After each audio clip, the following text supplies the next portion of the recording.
Up and Adam. Tractor systems are offline. We are Beyond FM. Beyond FM. The future of broadcasting is here. Up and Adam with Adam Montiel.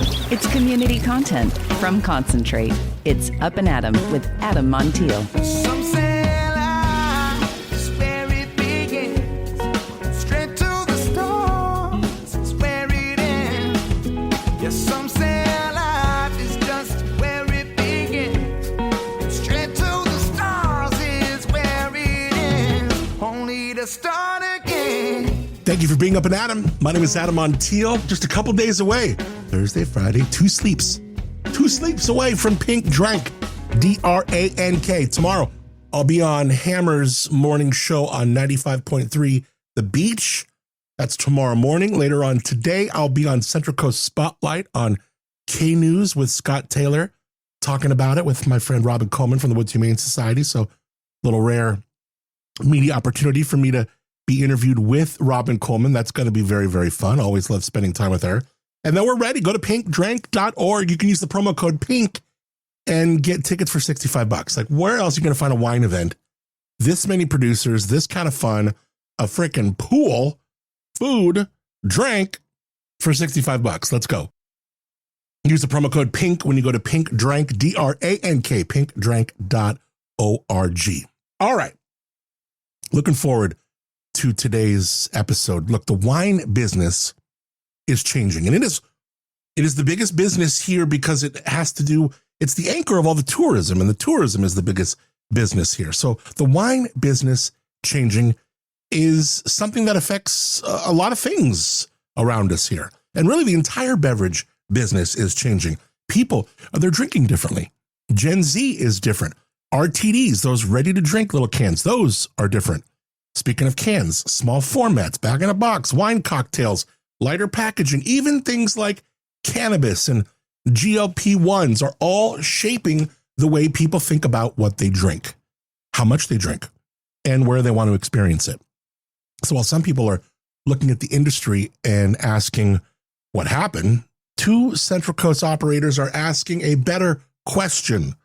What does the next version of this business need? Coming up, we're talking to Josh Baker, Jason Fullmer of Mercenary Premier. Jason built Mercenary from a mobile canning operation into a trusted packaging partner across California. Josh, he's been here a while. He brings decades of winemaking and custom crush leadership to the table. Great guy. I've known him for a long time. Going to be meeting Jason. Now, together, these guys have taken over that former Baileyana Winery facility in the Edna Valley. Then it belonged to DAOU. And then Treasury bought DAOU, and now Treasury sold it because, again, wine business is changing a little bit. So they're creating a full production home for winemakers, beverage brands, people ready to make a big swing. That's going to be the theme of this. I love this. It's a local story, but it's also a business story, a craft story, and a really cool look at how 2 guys who really know the industry are building for what comes next. I'm excited to talk to them. We'll do that in just a second. In fact, I want to get right into it. Before that, though, I want to thank my friends at the Mountain Air for being Up and Adam. I love these guys. Josh and Lindsay Herring, such great people. Not just great business people, great neighbors, a great couple. They're an adorable couple, too. I love them. Mountain Air has been doing its thing since 1975. That's a business for over 50 years. Right there, they're on Marsh Street. They've helped generations of locals get outside and touch grass. We're talking hiking, camping, climbing, heading to the snow when that's a thing, whatever it is. And it's so hyper local. You walk in there, you are seen, you are heard. It is not transactional. It's dialed in. A couple doors down, they got their sister shop, The Switchback. You can buy and sell used gear. And this is what local advertising is all about. If you stop by, please let them know that you heard them on Up and Adam. Give them a follow on Instagram. It's completely free to do that. And take your business there. When you want to get outside, and whether you're getting a Patagonia vest or a Yeti cooler or you're buying your new LED flashlight from when you go camping, check out themountaineair.com for more. Also, theswitchback.com. Love them. The Mountain Air, San Luis Obispo. It's Up and Adam with Adam Montiel. All right, introducing Josh Baker and Jason Fullmer of Mercenary Premier. This is a really cool local story, but it's also bigger than wine. The whole beverage world is shifting right now from cans to RTDs, smaller formats, bag and box, wine cocktails, lighter packaging, the whole thing. And really a consumer who doesn't just drink the same way that they used to. And instead of sitting back and asking what happened to the old model, these two are making a big, smart move. Jason built Mercenary from a mobile canning operation into a trusted packaging partner across the state. And Josh brings a ton of winemaking leadership, custom crush leadership. So together, they have taken over that old DAOU facility. Back in the day it was Baileyana. And this is going to be a production home for beverage brands, winemakers, whatever, who's ever ready for what's next. Josh, Jason, man, thank you guys both so much for being up and at 'em. Thanks for having us. Yeah, we're pumped. Yeah, this is exciting. Josh, it's been a minute. It has. And this is a big career move for you. This is a big move. For sure. Yeah, big swing, we say. Big swing. Yeah, okay. And then I feel like we've met, Jason, but I don't know. Have we before? You look familiar, but I can't I don't know. Matt Brendleton is why. Oh, shoot. Okay, yeah, great. everyone says that. Yeah. Usually, yeah. He's a good-looking guy. I know people say you it's look a compliment. like him. Yeah, I get that. I thought when you I'm were bearded up. I thought you were saying we might know each other through No. him. You're saying I'm getting you mistaken for him. Yeah, I get that. Yeah, so, but yeah, no, that's it's pretty been funny. I do see it. I do see it. That's pretty funny. Tell me a little bit, because I know Josh, and I'm going to be talking to Josh like an old friend. Yeah. And it's great to see you again, brother. Tell me a little bit more about you so I can get to know you a little bit. Totally. Cal Poly grad. We ran off to Napa, made wine up there, and my wife and I got married in love slow, and we had to get back here to start to raise a family. And then that's when I landed at Tolosa and made wine there before starting Mercenary, and that's where Josh and I. Oh, you may have met there. Yeah, maybe that was it. That's very possible. Yeah.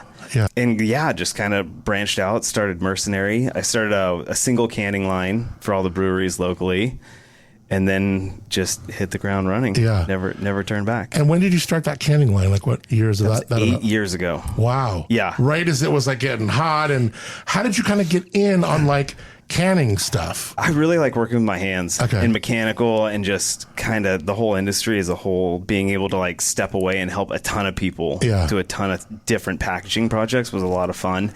And every day was a new location. I mean, some days they were long days. Yeah. LA one day, here, and then Napa, and then we were sleeping out of the trucks. And not a lot of people were doing it at the time, or no? What? Yeah, there was a huge gap between LA and Sacramento. Yeah.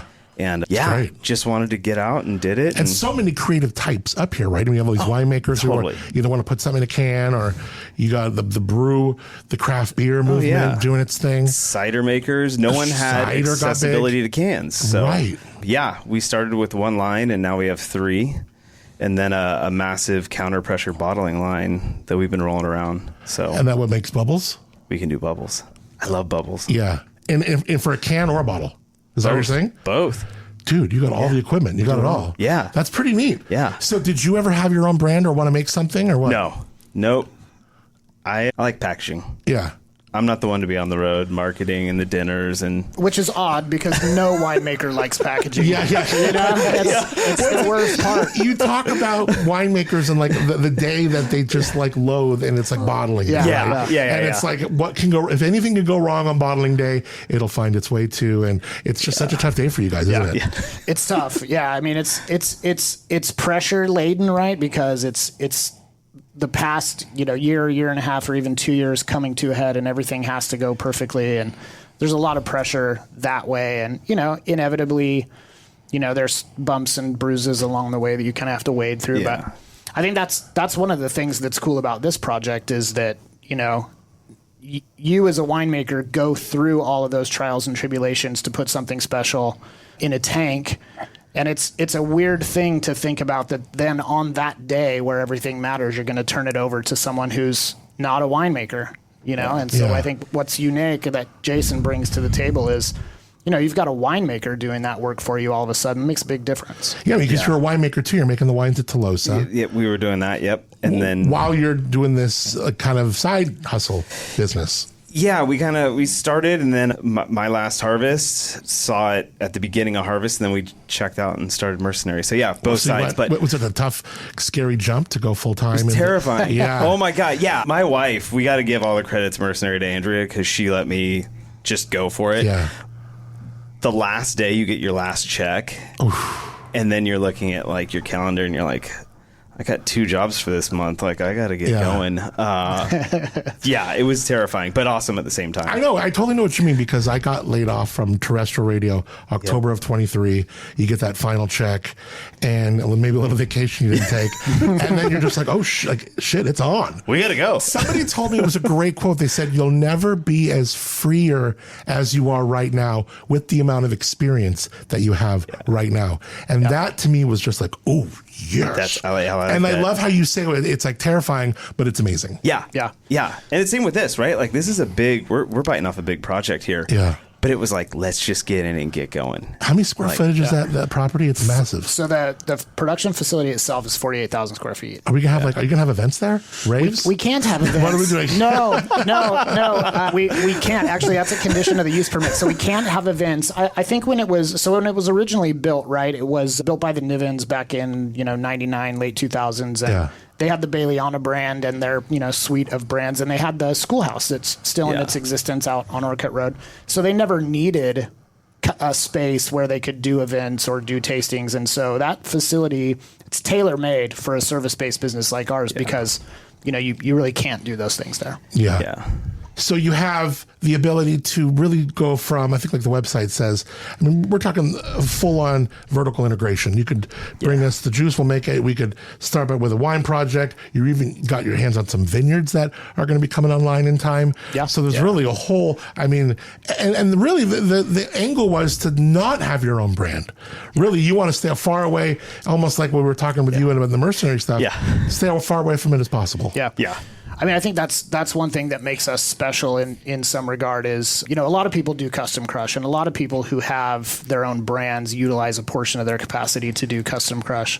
But that's our focus. That's what we do. Yeah. We're not sidetracked by trying to pull off something for our own brand. We're not out on the road trying to sell wine. Yeah. We're not making decisions for a client's production because we'd like to get our fruit in the door and handle our stuff first. Everything's client driven and no distractions. Yeah. What did you guys both see in the other that you thought would complement your leadership skills, but also was just like, oh, this is a great contrast to, like this is something that I would need to lean into? Mm-hmm. Yeah, I think, So I think the first thing I would say is, not to toot my own horn too much, but I have met relatively few people who work as hard as I do. Ask my wife, like that's a continual conversation. But sounds like argument. But Jason is one of those people, and that was incredibly important going into this, was knowing that we were gonna both have a lot of skin in the game, and we were both gonna go at it as hard as we could. And I think what Jason brings to the table in terms of pure understanding and knowledge when it comes to the packaging side of the business obviously is huge, but he's great at numerous other things too.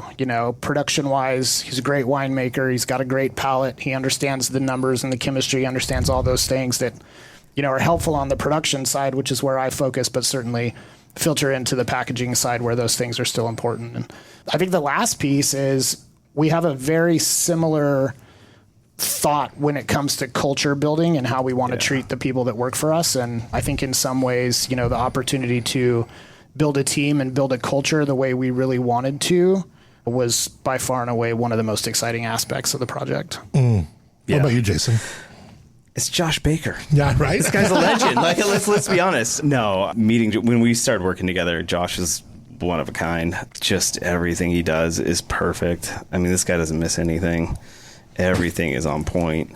And just our ideology of like where we want a company to be, where we want to be, and where we want our employees to be, where our staff, because I think building a strong culture, and if everyone's happy, I want everyone to come to work. If we all got to work, we should have fun working together. Yeah. And we should look out for each other. And it's something we both are really into. And it was a perfect timing, perfect ideologies. So Yeah, I'm pretty excited. I'm excited to know like what the finger on the pulse is of the business now. We all hear of like it's in a really, discouraging time, or what we're all putting our heads together. What is hot right now? Is it bag in a box? Is it canned? Is it RTD? What's going on? What are you seeing? What are pluses in your business right now? What are you seeing people asking for? What's kind of like the pulse of it all right now? I think that's one thing that we're kind of set up for is we can do all of it. Like I've got change parts to run every single bottle format you could think of. And so in my mind, this is actually a time to pivot and reinvent brands, bring new things to the table in packaging that didn't exist or someone didn't think of. Let's take rosé and throw it in a little 375 in a little bottle with a pop top, and let's do a sister can with it, right? Like let's do something fun, reinvent something that might be a little stale and bring it to the market. Yeah. And that's something we can do. But yeah, bag in a box, people, eco-friendly, lightweight. Are people trying to get the lightest glass they can get their hands on these days? Yeah. Paper thin. Yeah, right. For better or worse. And sometimes paper. Yeah. And paper. And that's so funny. Yeah. Because back in the day, it was like heavier the bottle, heavier the score. Totally. And then like that bunch would be up halfway. Yes, exactly. And it'd be like halfway into that bitch. And it'd feel full when it was empty. Totally. Yeah. You know what I mean? No, that's pretty funny. But no, I would say bag in a box is coming into its own because people are finally realizing like, this is good wine. Yeah, well, I can put 3 bottles in there. Yes, and it's the DAOU doesn't exist, right? Because you're just slowly pulling out. You're not putting a cork in it. You're not trying to seal it. Right. So I think that's huge. I also think wine-based cocktails. Really? Yeah, that's coming up for sure. You mean like in the high end, like the bars and stuff? No, I mean like in at home can and yeah. In the can. Yeah. Okay, yeah. Got it. You take a Sauvignon Blanc base, add a little flavor, and you got a margarita now. Dude, that's so true. Yeah. Yeah. So, there's a lot of cool things coming up. What does somebody need to get into this? Like, could somebody be listening? And this is what I love about this area, Josh, is that there could be people who go, oh, I love wine, and then meet a winemaker and this. Like, they could start a winery, and it's not easy. It takes hustle and work. Yeah. But like, I've literally watched listeners become wine owners. It's crazy, you know what I mean? Or move here and get into something. What is something? Someone who's listening with a dream. What do they already need to be into? What kind of access do they need? Is it an expensive thing to get into? How does someone begin a dream like this?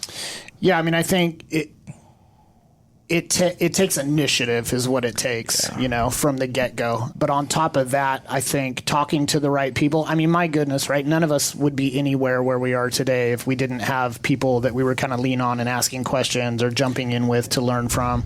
So I think that's one thing is, we kind of relish the opportunity to work with people who are interested in the space and kind of talk them through what it takes to get there and then help them make it.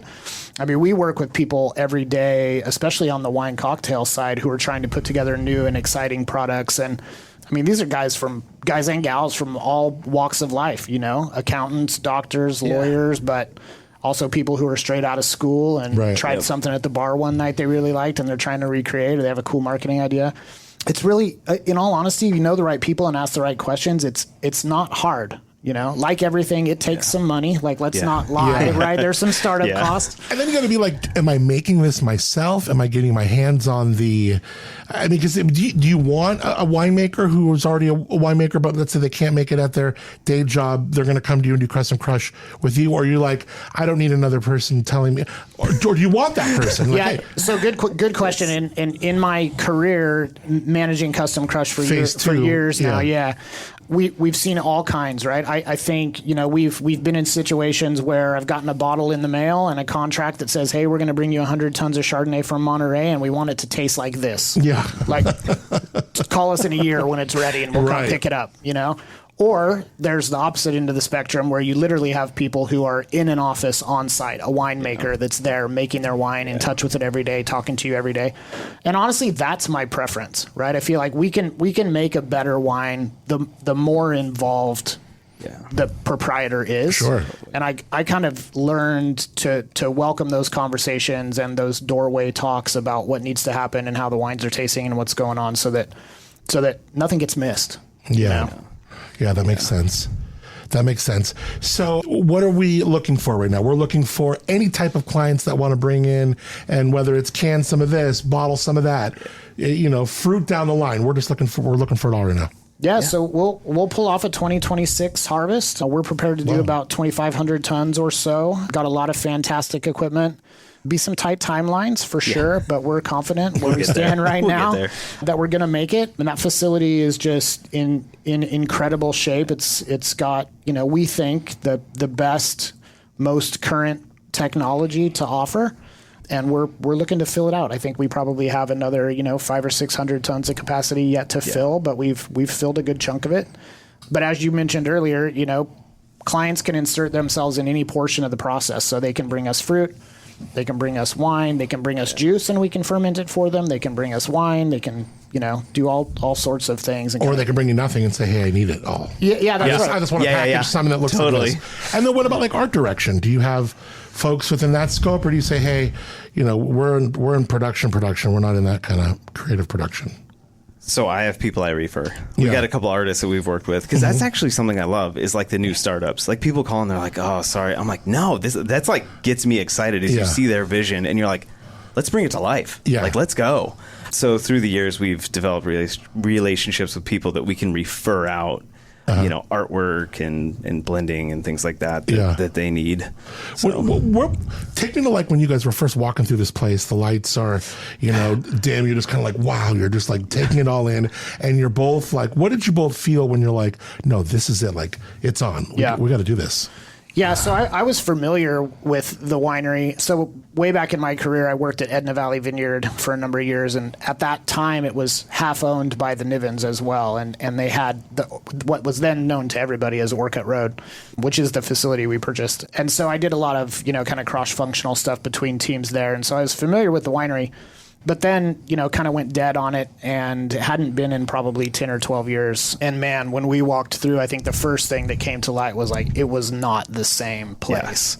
Brand new tank infrastructure, total utilization of the vertical space of the facility, which is something that wasn't the case before.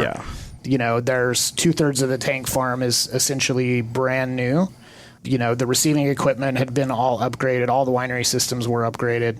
2 Pelonk inert smart presses. So who did this, DAOU or Treasury? Yeah, so DAOU. DAOU did it. Yeah. And then, thankfully you got a client like that there. Yeah. Or like an owner like that. Totally. Yeah. Oh, yeah. Because they didn't really spare a lot of expense. They didn't, and they did it the right way. And, DAOU and Treasury both have been a pleasure, honestly, to work with through this. Very professional, very on it. Like if that team said they were going to do something, they came through and quickly. Yeah. And you're right. I mean, much in the same way they handled the exchange professionally, they certainly handled the upkeep and the maintenance and rebuild of the facility. So you're walking in here going like, oh damn, this is the. I mean, we just looked at each other. We were just like quiet fist bump. You're like, what? Yeah, literally. Like it was. That's so cool. Yeah, like for me, I'm like the nerdy mechanical side, so I see like electrical pulled like right where you'd want it, and like airdrops, nitrogen, CO2. We've got everything plumbed in at all these stations. Oh my gosh. So we can optical sorters. Gas on everything. We can do everything. I think one of the interesting things about Jason too is by nature of him being a mobile packaging company, he goes to a lot of really shitty places. Like garage breweries, all the way up and down the line. Yeah, they're trying to get there, but they just are, So when he sees something, a lot of improvising. When he sees something that is super well put together, he knows it. Yeah, I get excited. So that's for sure. And you're like, oh, this is our spot. Yeah. You got a lot of experience, Josh, in a lot of these bigger name places and for bigger name companies. I'm curious what you learned at these bigger spots that you bring with you. And then what did you learn at these spots that you're going to intentionally leave behind, Yeah, great question. I mean, I think over the course of my career, I've kind of made a living at, number one, establishing great teams of people that I melded well with and that were capable of liaising all along the way, whether it was, folks on the cellar floor in the laboratory or on the winemaking side who are personable and certainly intelligent, but very communicative and willing to work closely with clients in all regards. And that's made a huge difference. And we certainly want that to be the case at Mercenary Premier. And, I mean, working with big companies, sometimes there's baggage for sure, but there's a lot of good too. But I think one thing that you do get used to quickly is there's an expectation of excellence that comes when you're working with the biggest players in the industry, and they have a way they want things done, and that's the expectation. And so you do a lot of work to make sure that you're doing things the right way and the way they want to see it, and that will certainly be no different. Yeah. And you said from your road, your path, you came here from Napa a little bit? Yeah, so graduated from Poly and then went up, made cab up at Vineyard 29, was at Rudd Estates. So I had the pristine, beautiful cave, eat off the floor drain. Right. It was always pristine. So, and at Echoes, that was you didn't drop wine. You didn't, everything was always pristine. Everything was perfect, So it's something that to me just resonated because that's always how I've kind of been on that type A, really gotta get it straight. Right. So yeah, coming from that, I've hoped that it's, shown through on the Mercenary, on the packaging side, because it's something that it's one thing to, just show up and package. It's another thing to have people that are looking out for we shouldn't bottle this today. Or we've shut down cannings where it's just this is not the way it should be. Oh, really? Let's stop. Which I think a lot of on the mobile side, it's a numbers game, right? It's we've been booked, we show up, get as much volume through as we can, and we go. And it's I would rather lose a day and make everything perfect than leaving that we half-assed it, or we left something behind on the table that shouldn't have been, that we could have helped with. I think the producer likes that and is thankful for that too, I would hope. Yeah. Oh yeah. People recognize it's good. It's good. Yeah. And most of these guys are all friends, right? Right. I know it sucks when the bottling line shows up because everyone's God damn it. We're bottling. It's stressful. But they're friends, and that's the relationship you want to build is I'm here to help you, right? I'm here to make money, but also we're the final stop for something that you've spent all this time on. So if I'm rushing, I'm not doing you any good at all. What's on the cusp of what's going to be hot in packaging? I mean, we talked bag and box. We talked my friends at Andrew Nelson, Bonnie June up there. They have that. It's a bottle. Yeah. That looks like the paper bottle. Yeah. It's incredible. It's slick. Yeah, Those are cool. I know. But what are you seeing, and what are you even seeing on the drawing board that might be next? Crown cap is all the rage. Okay. People love. We've got a crown capper on board. Cool. Which is pretty rare. That's coming into vogue. I would say smaller format and different shaped glass.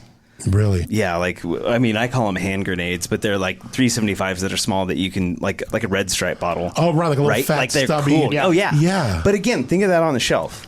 Yeah, it's interesting looking. It's gonna pop out at you, right? Yeah. And then a bag in a box. Keep hounding on bag in a box. That and small format wine. 200 ml wine cans right now. Really? Are killing. They're doing great. 200 ml, what does that end up being? Two glasses of wine? No, it's like a pour that you get at a restaurant there. You'd be I'm tipping this. This is perfect pour. Restaurant pour. Yeah. Right. It's So it's one big ass glass of wine. Yeah. Okay. But again, it's the perfect format for venues or for the fair, anywhere where you're out where you 200. What does that look like? So it's not a Red Bull can. Let's take a Red Bull can and chop off 1.5 inches. Oh, okay. So we're in somewhere in there. Kind of looks like the old school apple juice cans. Yes. Exactly. Okay. Yes. Yeah. Right. So yeah, those are kind of what's moving forward. So yeah. When do you know? Is it worth putting certain things? Or I don't know how to ask that. Is it how do you know how do you match, you got the beverage idea, how do you match it with the packaging? Or is it all just a money decision? I think usually when clients come to me, they already have that vision of the package, and it's more so how are we going to get what are we going to get in this can or this bottle or this shape? Yeah. It's usually that's the flow, is they see the final product in their mind's eye and they're trying to fill it in. Yeah, that makes sense. So we're talking people who are making literally anything can call you, because if they're making beer, cider, the cans, but if we're making wine, let's go to town, let's go and get a hold of it. Now, when is there still time to get a hold of you in time for Harvest 26? 100%. Oh yeah, let's go. Yeah, bring it on. It's supposed to be a little bit early, drastically early, depending on who you talk to. But as I say, we're feeling our equipment's going to be good and ready to go. And we've got staff lined up, just started over the last couple of weeks. And so we're fully at it every day now, just kind of getting the place ready to go. And yeah, a little bit of little bit of room to offer still. But yeah, I mean, reach out if anybody has anything they're interested in. We'd love to hear about How it. do you kind of divide up a bunch of space? Like, do you have like areas like taped off, or like that's this brand and their barrels, or do you do barrel? I'm guessing you do barrel storage and all that too. We can do barrel storage, yeah. There's really no delineation in space. There are custom crush wineries out there that basically function like on a real estate sort of mechanism. You know, like these are your tanks. This is where you Santa store Maria. Yeah. That's not how we roll. I've never done it that way, and so it's kind of a more communal effort. Makes it more efficient for everybody and gives everybody more options. It works out better for everybody, but. You know, it certainly is a planning and logistics game at some point, making sure you have the right tank capacities for what people need and the timing's right and that sort of thing. But yeah, I mean, we can accommodate, you know, everything from, you know, 1 truckload lots, about 24 tons or so, on up. Sky's the limit. Yeah, I love it. What's the website? mercenarypremier.com. Yep. And then what day to day, what are you going to be doing more of, Jason? Obviously the packaging, that kind of stuff. Josh, what are you guys going to be both? How are you guys going to not be in each other's hair and up each other's ass? How are you guys going to get along? Yeah, I mean, it's our specialties, right? He's been making wine forever. Yeah. I've been packaging. Yeah. But we're going to dance. I mean, it's going to be, it's planning tanks, it's planning trucks, it's planning everything. So, yeah, it's going to be good. Yeah, you know, keep it flowing. Yep, I think it's exciting. I'll function as the winemaker. I'll kind of keep tabs on everything that's happening on the winemaker side, manage the crew on that side. Jason continues to kind of have his packaging crew that he'll run point on, and of course he'll have the mobile side of the business still out. Mobile and keeps active. rolling. So you just do the mobile will go to its spot off property. Are you doing any canning and bottling on property? Oh yeah. Full tilt, everything on site and off. So cool. I got trucks leaving at 4 a.m., but then we'll have stuff going on at the facility, and just keep it rolling. Yeah, don't stop. Don't stop. I love it. Well, I can't thank you enough. It's so good to see you, Josh. Good to see you too, man. Love to see your new project. It's super cool meeting you, good Jason. to see you as well. Yeah, this thanks for having us out. Really, really fun, and we'll put all the links in the show notes and everything about you guys on there. Awesome. And I can't wait to hear how this harvest goes for you. Got to come check it out one day. Oh, I'd love Once to. Once we're rolling, you got to come see it. I'd love to come. I'd love to show you around. So. Yeah, thanks guys for being here. Cool, thank you. Cool. Some say life is where it begins. Straight to the stars is where it ends. Only to start again. All right, thanks to both those guys, Josh, Jason, super smart dudes. All the links, if you want to learn more about these guys, mercenarypremier.com. All in the show notes for you. All right, very good. What a day. Getting ready for Pink Drink. I tell you, there is a lot going on. You want to win your way in? You can. Go to adammontiel.com. Click on the Win tab. Would love to get you into Pink Drink. This Saturday, July 11th, Elks Lodge. Over 30 producers. Going to be a lot of fun. Pool party. All for a great cause, supporting the Woods Humane Society and also the Elks National Foundation. Want to show some love to the one and only Benny's Pizza. These guys have put in a gift certificate for the raffle at Pink Drink. Want to thank Benny and the good team over there at Benny's Pizza for that. Check out Benny's in their happy hour, 4:30 to 6:30 every day, Monday through Friday. 3.5 domestic cans, $2 off premium beer and wine. Food specials that hit the spot. You love that Detroit-style pan-fried crust. Sauce on top or bottom, who cares? It's so good. Get it the way you want to get it. Just get it. Benny's Pizza. I thank them for being up and at 'em. All right, also want to thank my friends Moonshiner Collective for being original music on the show Start Again. Go to moonshinercollective.com. Learn about their new Under the Moon concert series. It is beginning. It's so cool. They get the blankets out, the little lanterns, and you're just sitting there with these gorgeous views of SoCal, rolling hills all around you, listening to their music. Unbelievable. Moonshinercollective.com. Get a ticket to their Under the Moon concert series. I think it starts in just a couple weeks. So get on that. Also stream them wherever you get your music. All right. I do love my my connection with SoCal. I love these studios. So many compliments on the SoCal studios. I'm digging this. We are recorded at SoCal Studios. All my shows are. San Luis Obispo County, California. We're in the heart of it all right here, baby. Where the wine is world class. SoCal. People are real. And life, too beautiful to rush. Returns well taken. Visit SloCal.com. It's SLOCAL. SloCal.com. Till tomorrow, or it will be Friday. Looking forward to it. Thank you for connecting here. I'm Adam Montiel. Thanks again for being up and at 'em. Some say life is where it